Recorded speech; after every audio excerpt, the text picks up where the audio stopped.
الحمد لله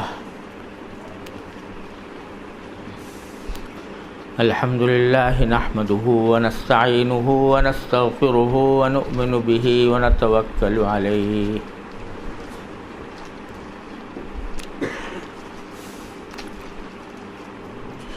ونعوذ بالله من شرور أنفسنا ومن سيئات أعمالنا من يهده الله فلا مضل له ومن يضلله فلا هادي له وأشهد أن لا إله إلا الله وحده لا شريك له وأشهد أن سيدنا وسندنا ونبينا وحبيبنا ومولانا محمدا عبده ورسوله صلى الله تعالى عليه وعلى آله وأصحابه وبارك وسلم تسليما كثيرا أما بعد فأعوذ بالله من الشيطان الرجيم بسم الله الرحمن الرحيم إنما يخشى الله من عباده العلماء آمنت بالله صدق الله مولانا العظيم وصدق رسوله النبي الكريم ونحن على ذلك من الشاهدين والشاكرين والحمد لله رب العالمين. My dear brothers and sisters, Assalamu alaikum wa rahmatullahi ta'ala wa barakatuh. It is really a great honor for myself to be here in your midst this evening to have discussion about Hazrat Hakimul Ummah Ashraf Ali Sahab Thanwi Qaddasallahu ta'ala sirrah. I am getting old and therefore I am always reluctant to undertake long journeys. But when my brother Yahya wrote to me that he is going to have a special meeting or a series of meetings about Hakimul Ummah Hazrat Maulana Ashraf Ali Sahab Thanwi Qaddasallahu ta'ala sirrah and his teachings and the formidable work he has done, then I could not help myself accepting this invitation, because Hakimul Ummah Hazrat Maulana Ashraf Ali Sahab Thanwi Rahmatullah Alayh has always been my ideal since my very childhood, and the more I read about him, the more I studied his books, his works, my love for this great person has been increasing. Unfortunately, I had no occasion to see or to meet Hazrat Maulana Ashraf Ali Sahab Thanwi Rahmatullahi Alayh, because he had expired 3 months before I was born. He expired in the month of Rajab,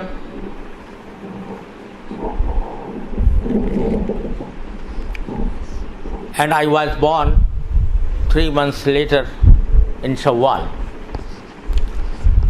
So I was not fortunate to see him, but I have been hearing about him since very childhood from my late father, Hazrat Maulana Mufti Muhammad Shafi Sahab, Rahmatullahi alayh. Because my father used to cite the sayings of Hazrat Thanwi, Rahmatullahi alayh, every now and then, day and night, on many occasions, and he used to teach us about Hazrat Thanwi, Rahmatullahi alayh. So this meeting that has been convened not only for the memory of Hazrat Maulana Thanwi, but also to know and to introduce the great work he has done for this ummah. Unfortunately, out of the subcontinent of India, Pakistan and Bangladesh, very few people know about him. And it is our fault that we were not able to convey his messages and his teachings outside the subcontinent of India. We were not able to translate his books. We were not able to render his great mawaiz to any other language. And that is why the people outside the subcontinent were deprived of the benefit that could be drawn from these great works. So it is very encouraging that Alhamdulillah this series of meetings is being held to introduce the basic teachings and the basic works of Hazrat Maulana Ashraf Ali Sahab Thanwi, Rahmatullahi alayh. In fact, it is not possible in a single meeting to discuss the huge work done by Hazrat Maulana Ashraf Ali Sahab Thanwi, Rahmatullahi alayh. But I would concentrate on some of the aspects of the works done by Hazrat Maulana Ashraf Ali Sahab Thanwi, Rahmatullahi alayh.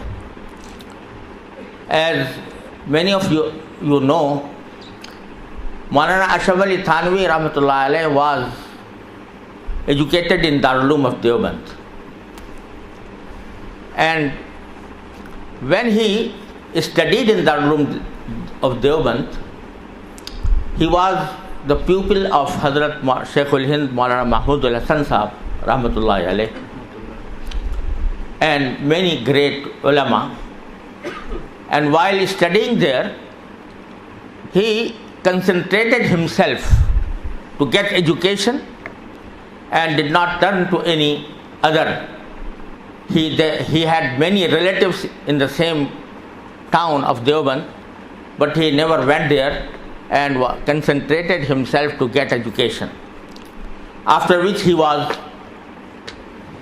appointed as a teacher, as a professor in Jamiul Uloom in Kanpur, and where from his the great preachings spread all over India. Then, beginning from the whole, because when we speak of Islamic studies, the first of all there is a tafsir of Quran,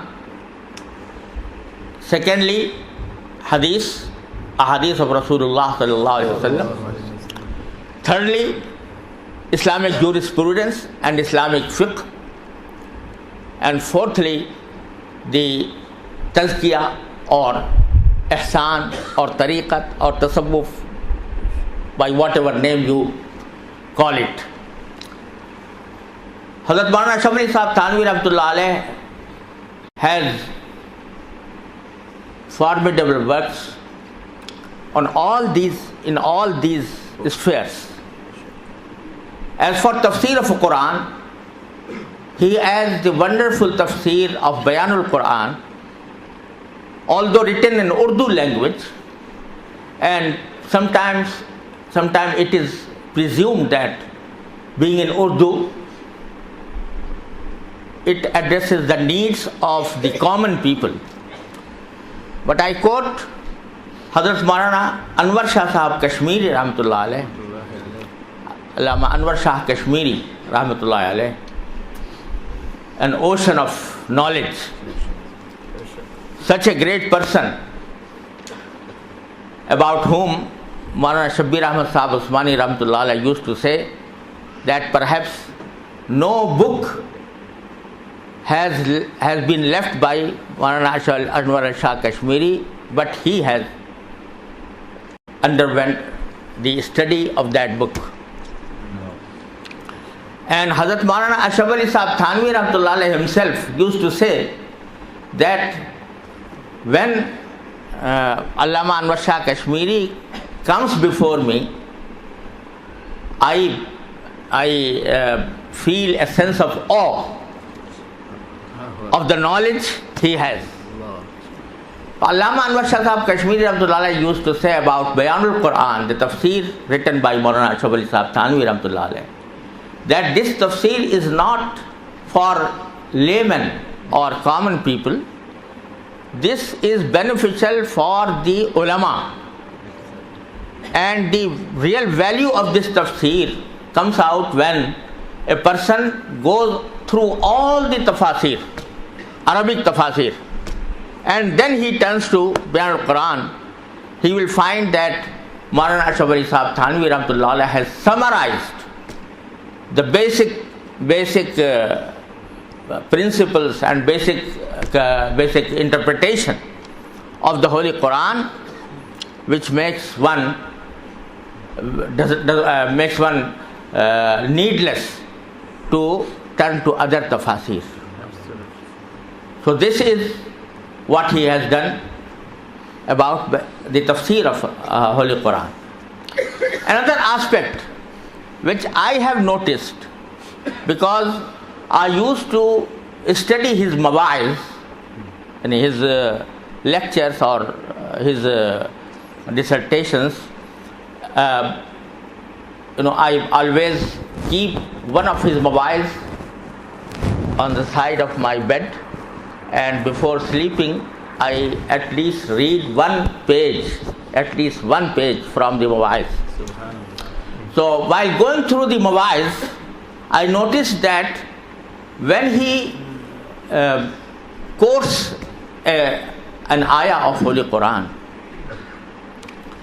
and then explains that ayah, sometimes the explanation given by him and the details of the ayah given by him in his mawaiz is not found even in Bayan al-Quran, and they are so elaborative and so valuable for a seeker of knowledge that I tried to collect all these passages from his mawaiz, and Alhamdulillah, this was published in 4 volumes in the name of Ashrafut Tafasir.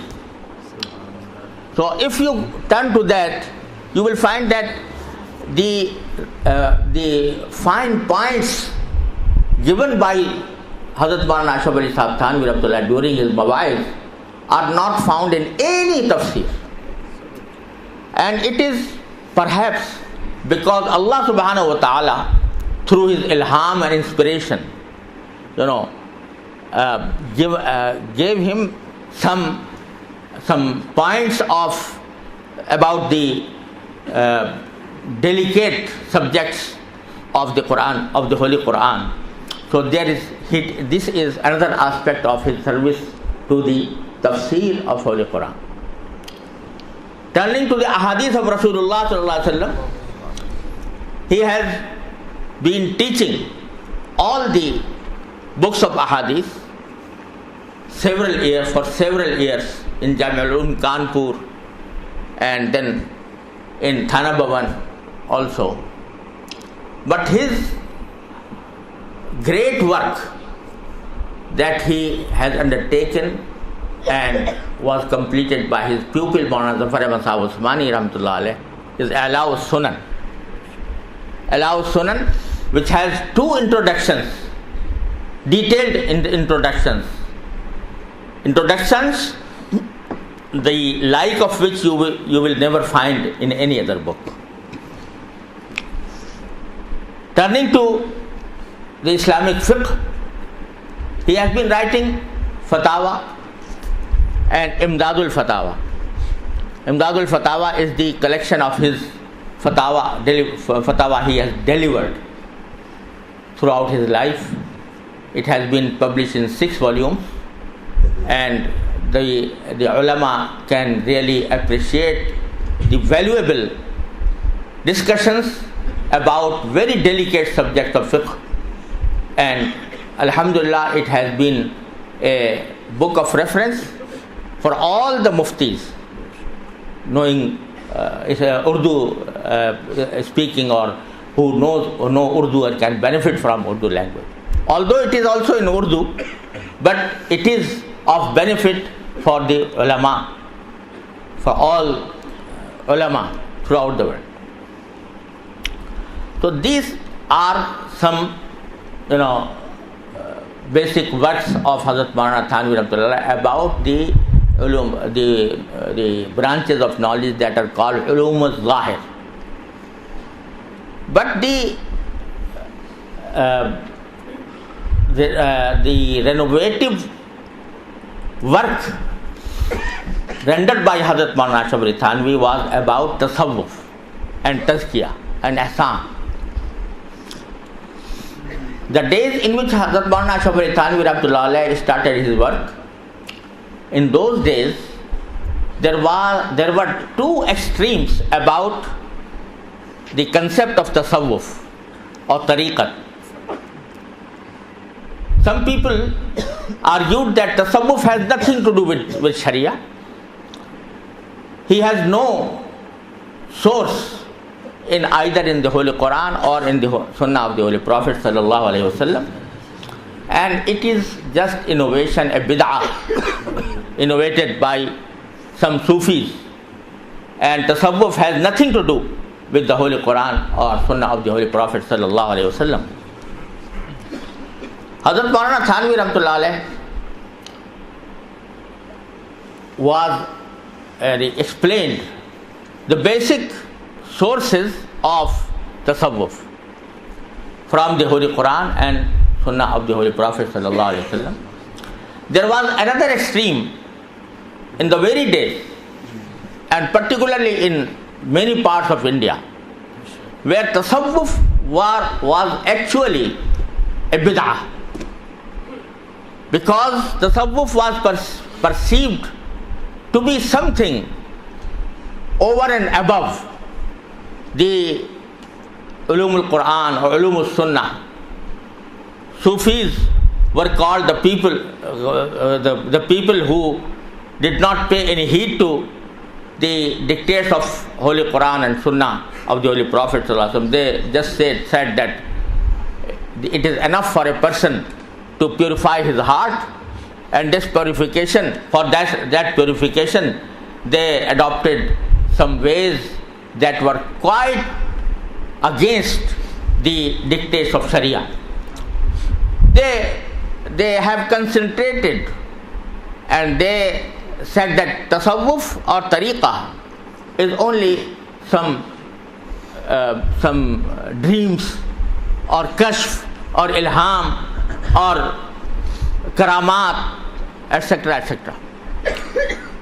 And this way they have totally distorted the basic concept of tasawwuf. So the basic work of Hazrat Maulana Ashraf Ali Thanwi Rahmatullah Alayh was that he brought to the light the basic concept of tasawwuf as derived from the Holy Quran. Because Allah subhanahu wa ta'ala, when sent the messengers, sent the Holy Prophet Muhammad sallallahu alayhi wa sallam, he told the people that he has been sent for 4 objectives. Yatlu alayhim ayatihi wa yu'allimuhumul kitaba wal hikmah. Kitab wal hikmah. Wa yuzakkihim. It means that only recitation of the Quran is not enough. Only having the knowledge of the meaning of the Quran is not enough. Only having the wisdom is not enough. But there is something over and above these things that is needed for purification of the Ummah. That is called tazkiyah, yuzakkihim. What was this tazkiyah? This tazkiyah, in fact, referred to the same thing about which the tasawwuf speaks. And to explain it a little bit is that the acts prescribed by the Holy Quran and Sunnah of the Holy Prophet sallallahu alaihi wasallam are of 2 kinds. Some acts relate to our outward actions that are visible, that can be seen, that can be perceived. For example, performing salah, this is an act that can be seen, is visible act.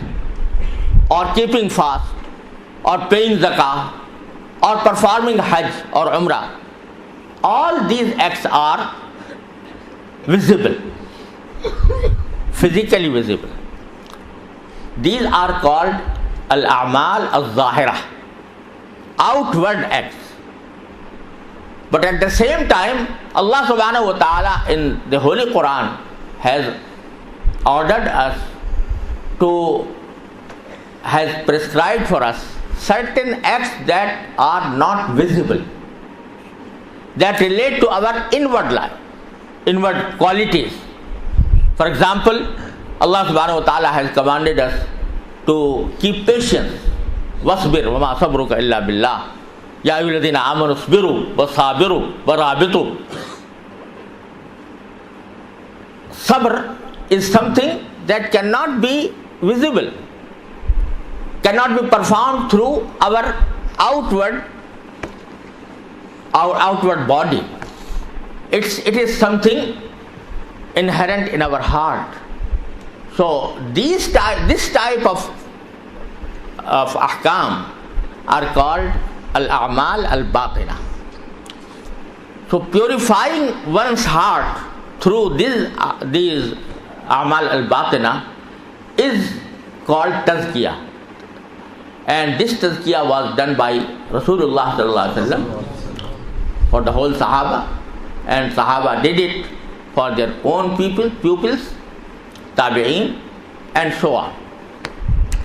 So tasawwuf actually means to purify one's inner qualities, akhlaq.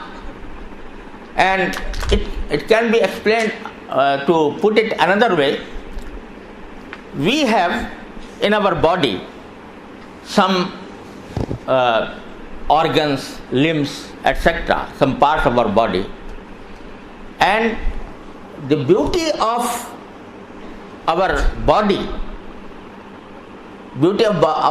comes through i'tidal. Something should be, for example, if a person is very tall and so extraordinary tall, it cannot be said that he is a beautiful person. or if his nose is too big, or his ears are too big, he cannot be called a beautiful person. So this is the beauty of our outward body. But this outward body is called in Arabic as khalq. Khalq. But there are some aspects of our life that are not visible, they are in our heart, which are called in Arabic as khuluq. The first part is khalq and the second part is khuluq. And the beauty of both these things is needed for a perfect person. Therefore, Rasulullah sallallahu alaihi wasallam has taught us that when you stand before a mirror and see your own face in the mirror, what should you say? Allahumma ahsanta khalqi fa ahsin khuluqi. Allah, you have beautified my outward body, so therefore may Allah, you make my inner qualities also beautiful. Ahsanta khalqi fa ahsin khuluqi. So ihsanul khuluq, and ihsanul khuluq, yani beautifying one's inner qualities, is the essence of tasawwuf. For example, if a person is arrogant, he has arrogance in his heart, his khuluq is not in atadal, his khuluq is not good. If a person has jealousy against others, hasad, so his inner quality is not good. His khuluq is not good. So Allah subhanahu wa ta'ala has prohibited for us to have liquor, to eat pork. In the same manner, Allah subhanahu wa ta'ala has prohibited for us to be jealous, to be arrogant, and to show off, riyakari. All these qualities are prohibited. So tasawwuf means to purify one's inner qualities in a way in which he is totally obedient to Allah subhanahu wa ta'ala.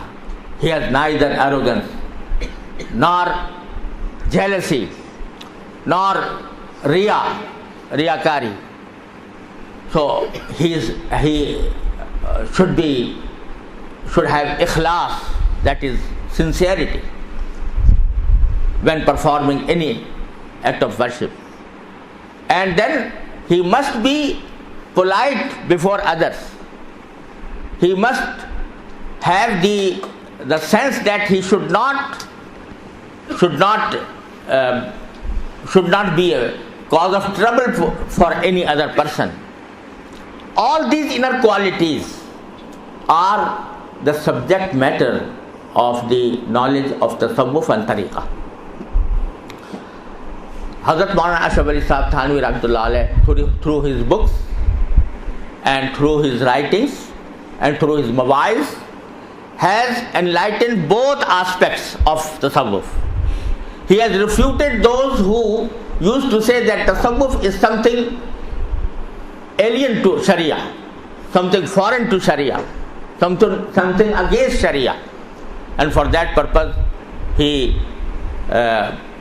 has written the book Masail al-Suluk min Kalami Malikil Muluk,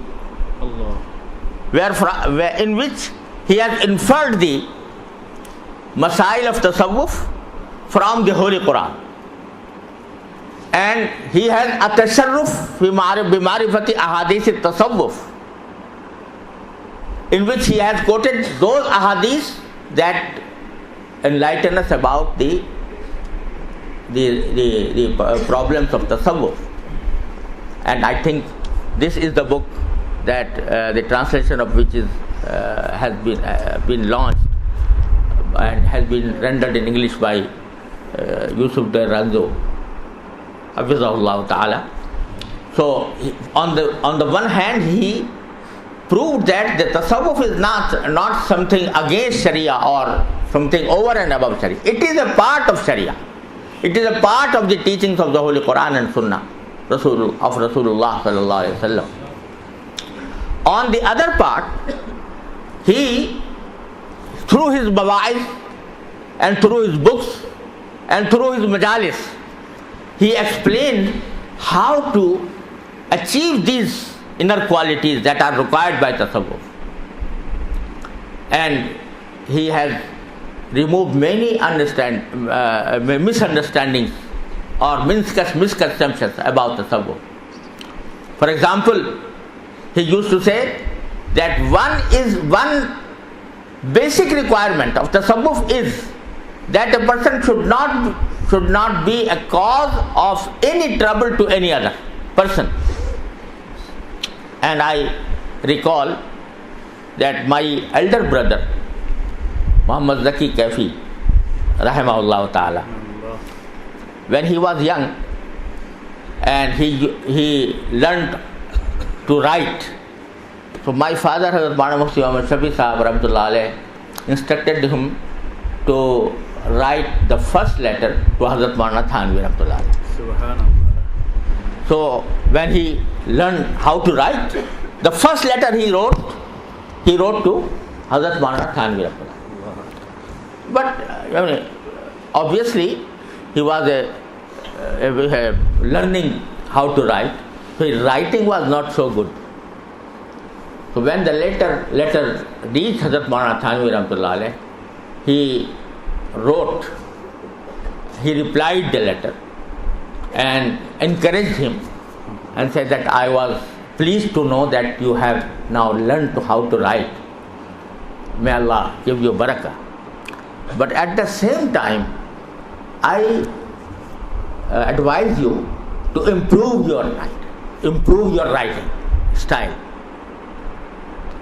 And after saying this, he said that you improve your writing style with the intention that the reader may not have trouble in reading your letter. Make this intention while you are learning how to write. And then the last sentence was, देखो मैं तुम्हें अभी से सूफी बना रहा हूँ. Look, I am making you a Sufi from the very beginning.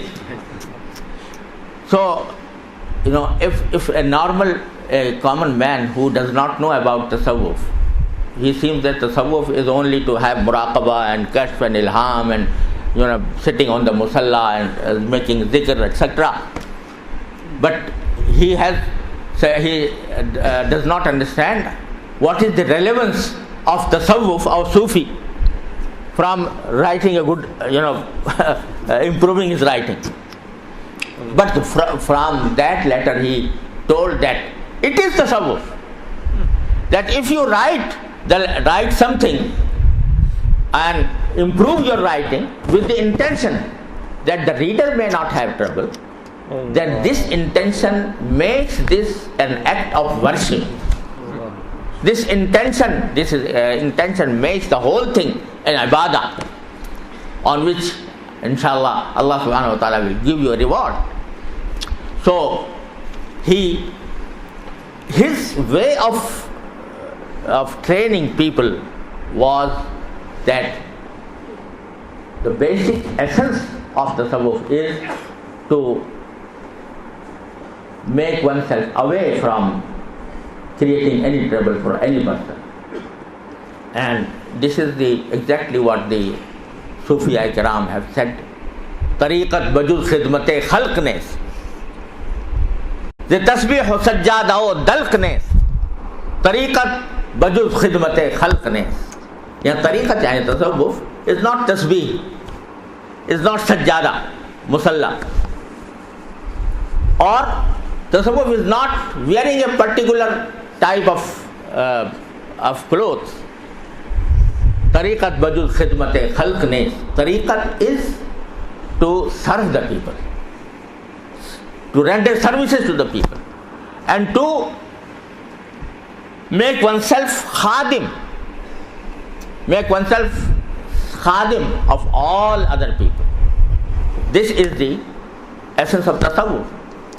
So he explained tasawwuf in a way that tasawwuf has become a part of our life, our life from the morning to the evening. Every act done by a Muslim with good intention and adopting the proper way of doing it according to the Sunnah of Holy Prophet sallallahu alaihi wasallam is tasawwuf. And therefore Hazrat Maulana Thanwi rahmatullah alayh used to say that when someone becomes my murid, murid who makes bay'ah of tasawwuf on my hands, and I come across some of his faults about zikr or shaghl or muraqabah, so I do not pay much attention to it. But if I come across a person who is my murid and still he makes trouble for others, then I used to hate that person. Once Hazrat Maulana Thanwi rahmatullah alayh made a person a khalifa of him. Khalifa, that he has given ijazah to him to make bay'at, to take bay'at of others.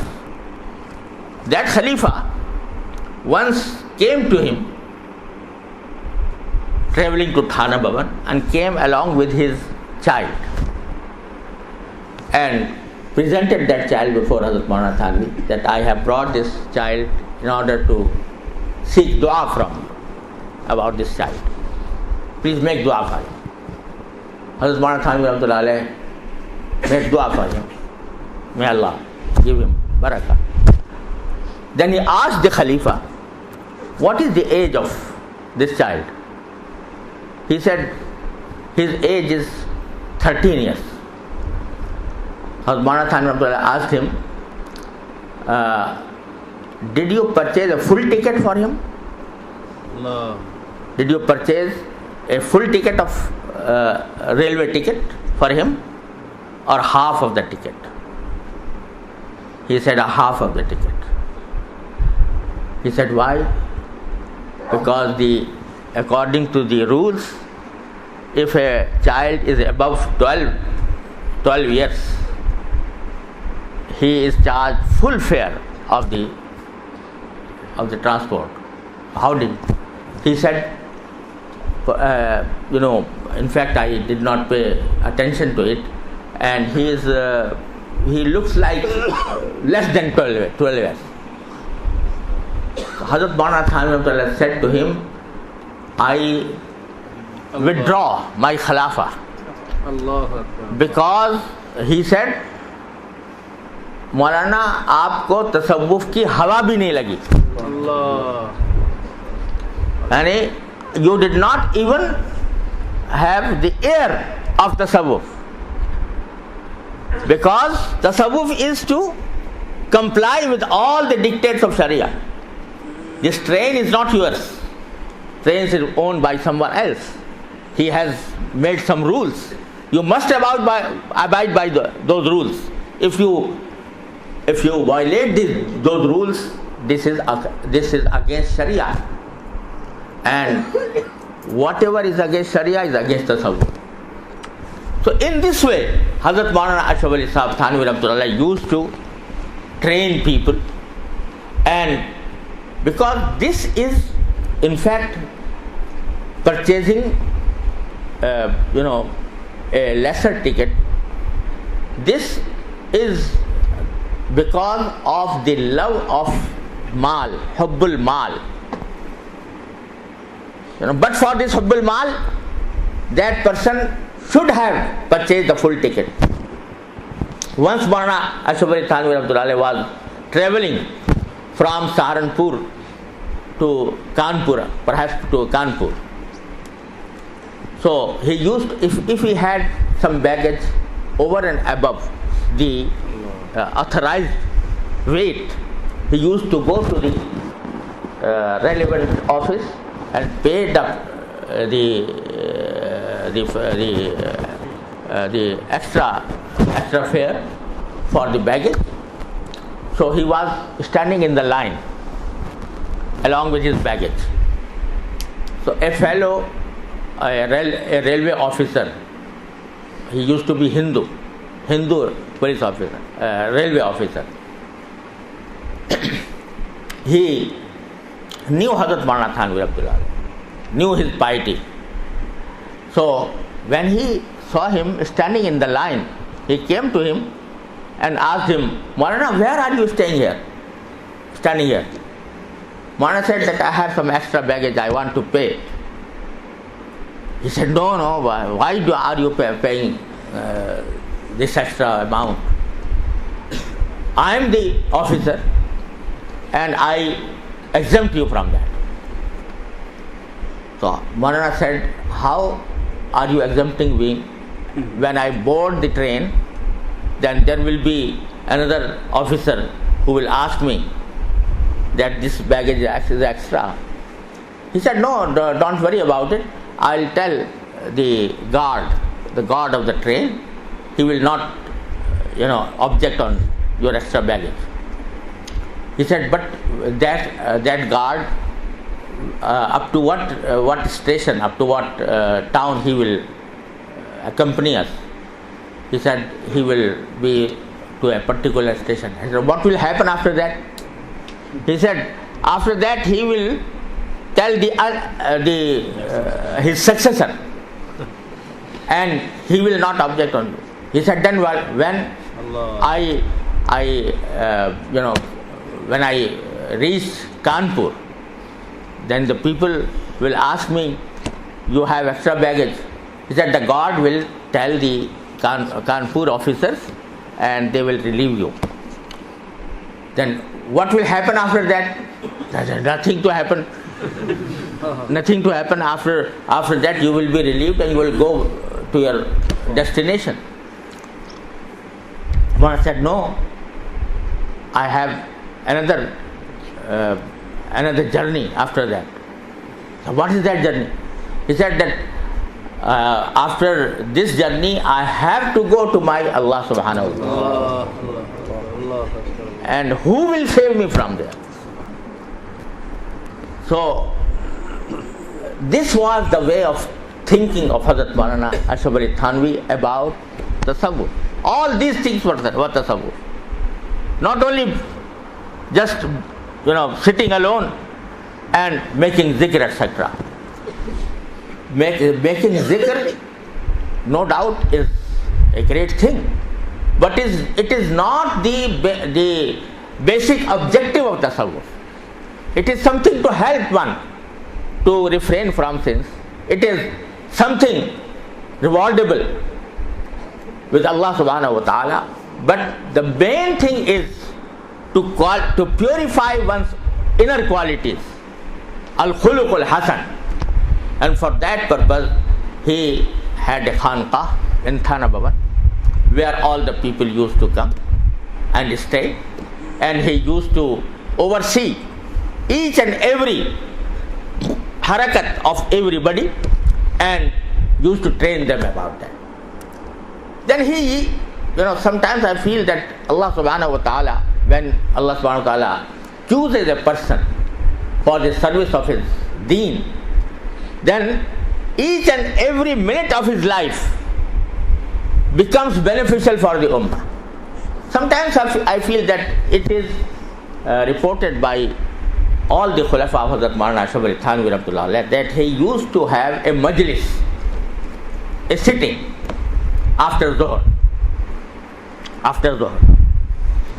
And during that majlis, he used to receive the letters from his followers or from his murids and used to write reply them.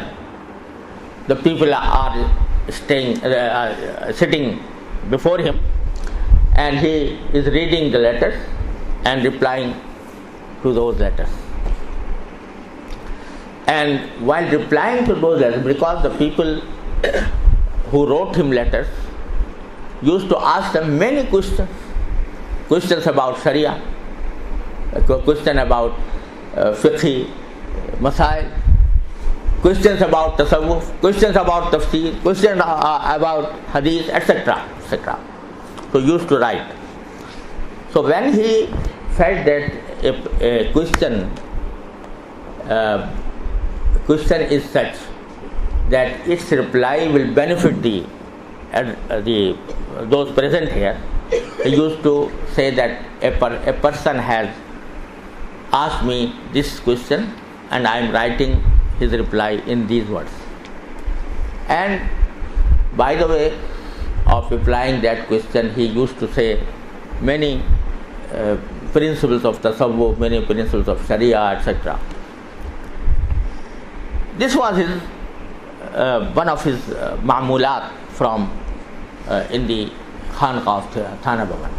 So sometimes I feel that when he wrote the letters, replied the letters, and explained them before those present, at the same time four books were being prepared, because the questions relating to fiqh and the fatwa given by him, that was classified separately and was published in Mundadul Fatawa, 6 volumes. Subhanallah. Whatever he explained before those present were recorded in writing, and those are published in the shape of Malfuzat. 20 volumes. 20 volumes of Malfuzat. The same majlis. The questions relating to tasawwuf and the different questions asked by those who were training themselves through Hazrat Maulana Thanwi Rahmatullah Alayh, he used to reply their questions, and those replies are combined in Tarbiyatul Salik, 3 volumes. And Tarbiyatul Salik is the unique book that has no parallel at all throughout the history. Because previously, when a sheikh received questions from his murids, he used to reply them either orally or in writing, but nobody recorded them. Hazrat Maulana Thanwi Rahmatullah Alayh's phase was such that all these replies were committed to writing, and then were classified according to the subjects. For example, there is a chapter of Ikhlas, how to achieve Ikhlas, what is the meaning of Ikhlas, how to achieve it, what is against Ikhlas, what is not against Ikhlas. This is a chapter in Tarbiyatul Salik. Another chapter about, for example, shukr. Shukr is an act, is an inner quality, or is an act of ibadah. So what is shukr and how to pay shukr to Allah subhanahu wa ta'ala? What is against shukr? All these are in a separate chapter. Jealousy, arrogance, riyakari, all these things have been classified, and the replies given by Hazrat Maulana Thanwi Rahmatullah Alayh to his murids about those were collected in a single book that is called Tarbiyatul Salik. And unfortunately, it has not yet been translated into any other language. Otherwise, it is a masterpiece in tasawwuf, because it tells you each and every aspect faced by a person, by a seeker, of tasawwuf. It deals with all relevant things. So this has come out of that majlis of after Zuhr. Imdadul Fatawa, Tarbiyatul Salih, Malfuzat. All these things through that majlis. So Allah subhanahu wa ta'ala has given him tawfiq to explain all these matters. And then his mawaiz, he used to deliver speeches for reformation of oneself, Islahi mawaiz. And it was through the strength given by Allah subhanahu wa ta'ala that he sometimes delivered a lecture for 7 hours constantly. 7 hours constantly, without any break, from after Fajr up to Zuhr, standing. And sometimes his lectures were of 3 hours, 4 hours, 2 hours, at least 2 hours. And this was a time where there was no tape recorder, no recorder were available, but there were people who wrote those mawaiz simultaneously, and those mawaiz are now published in 20 volumes. Each volume has 10 mawaiz, and it was Hazrat Maulana Thanwi Rahmatullah Alayhi's style that he never spoke about a particular subject asked by the people. He used to say that I do not prepare my wa'az. I don't prepare my wa'az or my lecture. When I sit or stand for delivering lecture, I ask my Allah subhanahu wa ta'ala, please give me or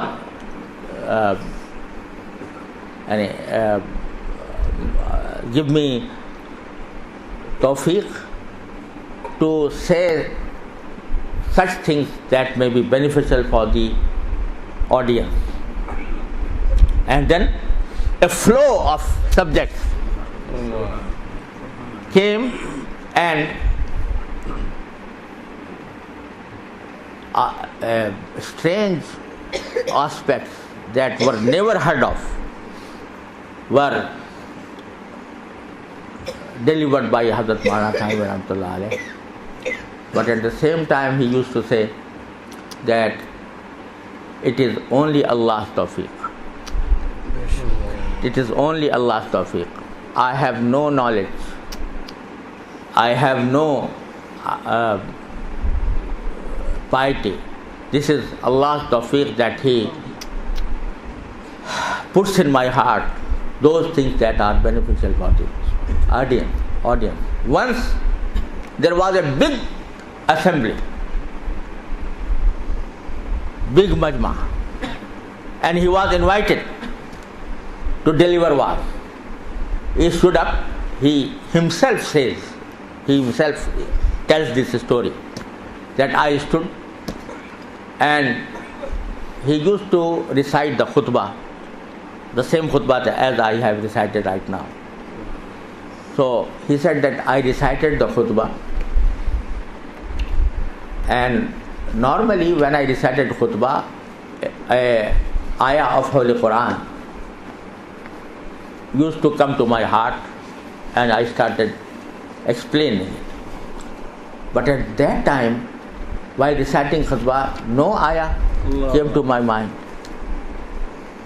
Then an ayah, I recited an ayah of Holy Quran, and I was under the impression that I will explain this ayah, and during that explanation, inshallah, there will come something that may benefit the audience.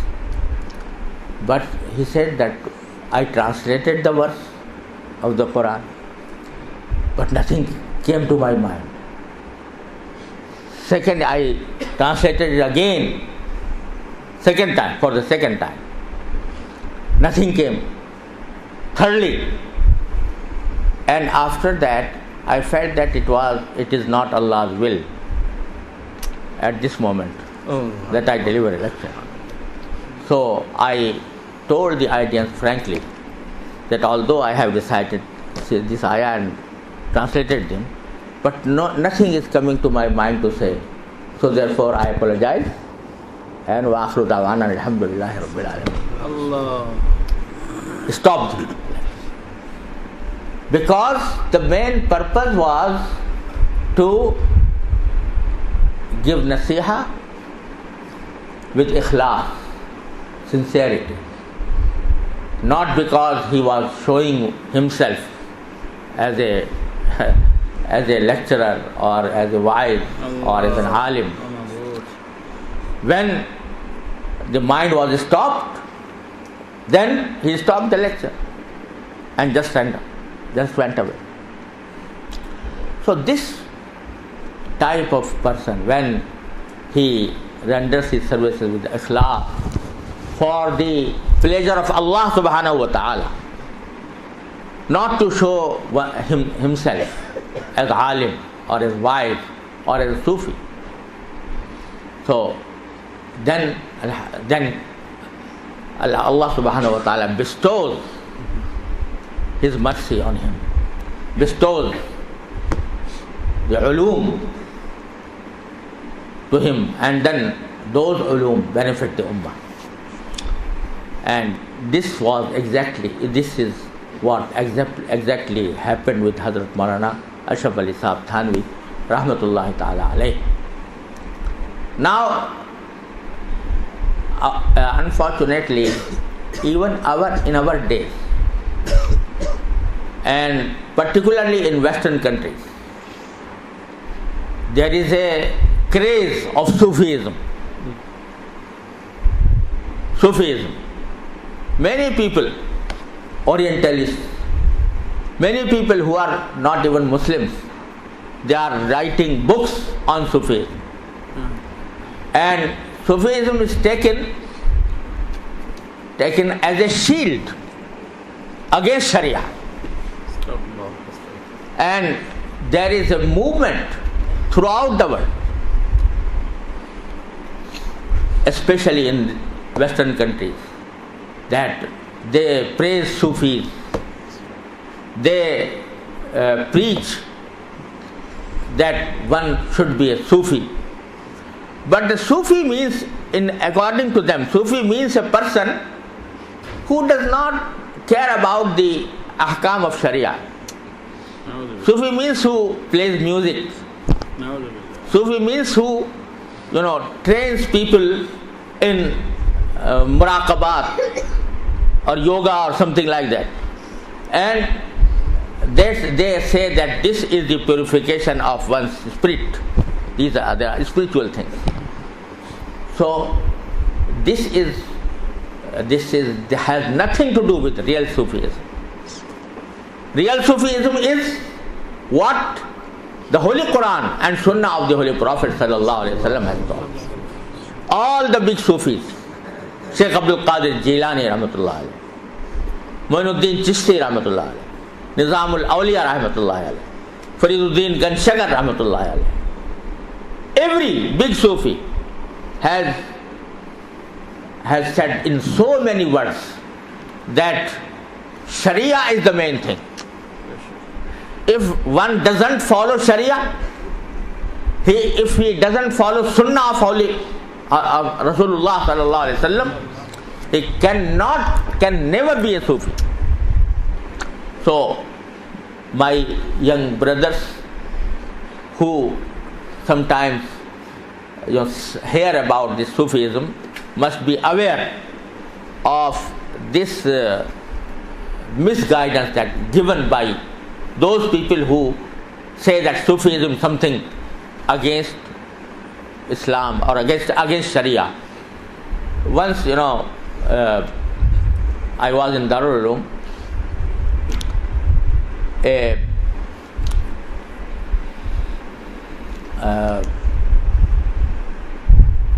ambassador of a Western country visited Darul Uloom, and he used to visit us. So he has a visit, he has seen what is being taught in Darul Uloom. Then after that, he said, Mr. Taqi, in fact, although you are educating people in Islamic studies, that is very nice and good, but you pay more attention to Sufism, and you must promote Sufism here. So I asked, what kind of Sufism you do mean? He said, at least there should be some music to be played in the room. So these are some spiritual matters that should be undertaken, and the people and the students should be trained, because you have a very rich history in subcontinent.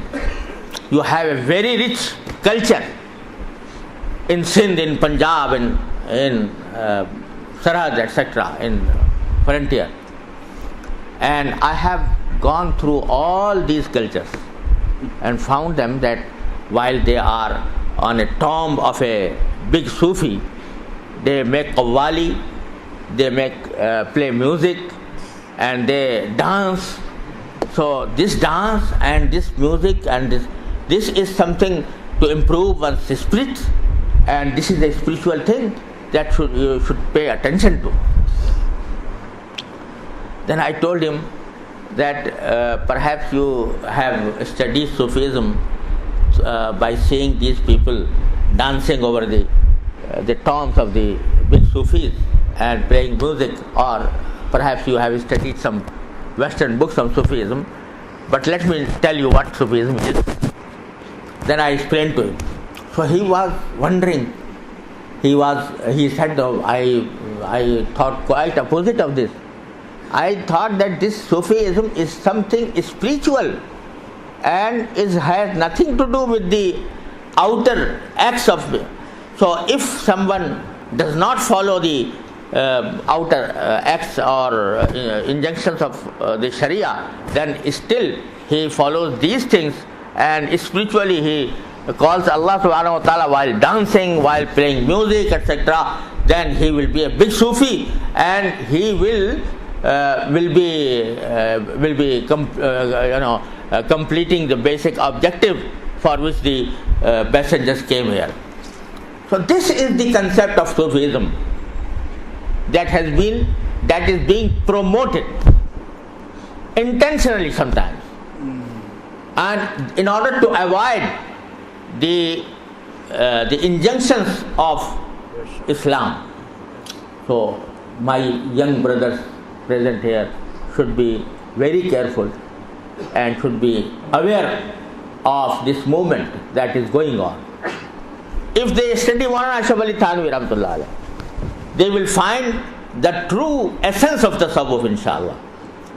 But I would advise them that if they read the books of Maulana Ashraf Ali Thanwi, because Maulana Ashraf Ali Thanwi has an academic style, so therefore they should read it with the help of a sheikh, so that they may fully understand what is meant by Hazrat Maulana Ashraf Ali Sahab Thanwi Rahmatullah Alayh.